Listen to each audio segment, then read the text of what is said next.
नमस्कार शेतकरी मित्रांनो, पीएम किसान योजनेच्या सर्व लाभार्थ्यांनी 30 जून 2026 पूर्वी ई केवायसी करणं बंधनकारक आहे।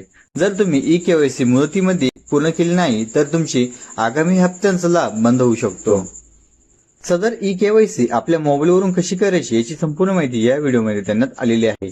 त्याआधी आपल्या या मराठी युट्यूब चॅनलला सबस्क्राईब करायला विसरू नका। अशी नवनवीन माहिती तुमच्यापर्यंत आम्ही पोहोचवत राहू। शेतकरी मित्रांनो, सर्वदा तुमच्या मोबाईलमध्ये प्ले स्टोअर मध्ये जाऊन तुम्हाला आधार फेस आरडी हे ऍप्लिकेशन इन्स्टॉल करायचं आहे। त्यानंतर तुम्हाला पीएम किसान हे ऍप्लिकेशन तुम्हाला इन्स्टॉल करून घ्यायचं आहे। अशा प्रकारे ते ऍप्लिकेशन असून हे इन्स्टॉल झाल्यानंतर तुम्हाला इथे परमिशन द्यायची आहे। परमिशन दिल्यानंतर तुम्हाला खाली इथे नेक्स्ट या बटनावरती क्लिक करायचं आहे। त्यानंतर तुमच्याकडे असा डॅशबोर्ड ओपन होऊन जाईल। या डॅशबोर्ड वरती तुम्हाला लँग्वेज सिलेक्ट करून सबमिट या ऑप्शनवरती क्लिक करायचं आहे। त्यानंतर तुम्हाला लॉग इन या ऑप्शनवरती क्लिक करायचं आहे। यामध्ये तुम्हाला लॉग इन टाईप मध्ये बेनिफिशियरी तुम्ही इथे सिलेक्ट करू शकता।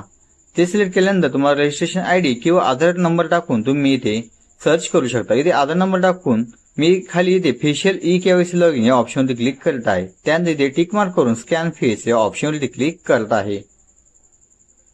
त्यानंतर तुमच्या मोबाईलमध्ये कॅमेरा ओपन होणार आहे। कॅमेरा ओपन झाल्यानंतर तुमचा फेस त्यामध्ये दाखवून तुम्हाला डोळे ब्लिंक करून घ्यायचे आहे। अशा प्रकारे तुमचं रजिस्ट्रेशन होणार आहे। यामध्ये तुम्ही जो ई पिन टाकलेला होता तो तुम्हाला इथे टाकून सबमिट या ऑप्शनवरती क्लिक करून टिक मार्क करून स्कॅन फेस या ऑप्शनवरती क्लिक करायचं आहे। त्यानंतर तुम्हाला तुमच्या शेतकऱ्याचा चेहरा इथे या ठिकाणी स्कॅन करून घ्यायचा आहे। अशा प्रकारे तुम्ही अगदी सोप्यारित्या तुमच्या मोबाईलवरून ई केवायसी तुम्ही पूर्ण करू शकता।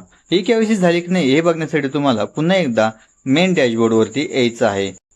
यामध्ये तुम्हाला पुन्हा एकदा e KYC for other beneficiary या ऑप्शनवरती क्लिक करायचं आहे। पुन्हा त्याच शेतकऱ्याचा तुम्हाला आधार क्रमांक टाकून सर्च या ऑप्शनवरती क्लिक करायचं आहे। सर्च या ऑप्शनवरती क्लिक केल्यानंतर तुम्ही बघू शकता की तुमच्या पुढे इथे ई केवायसी ऑलरेडी डन असं दाखवण्यात आलेलं आहे।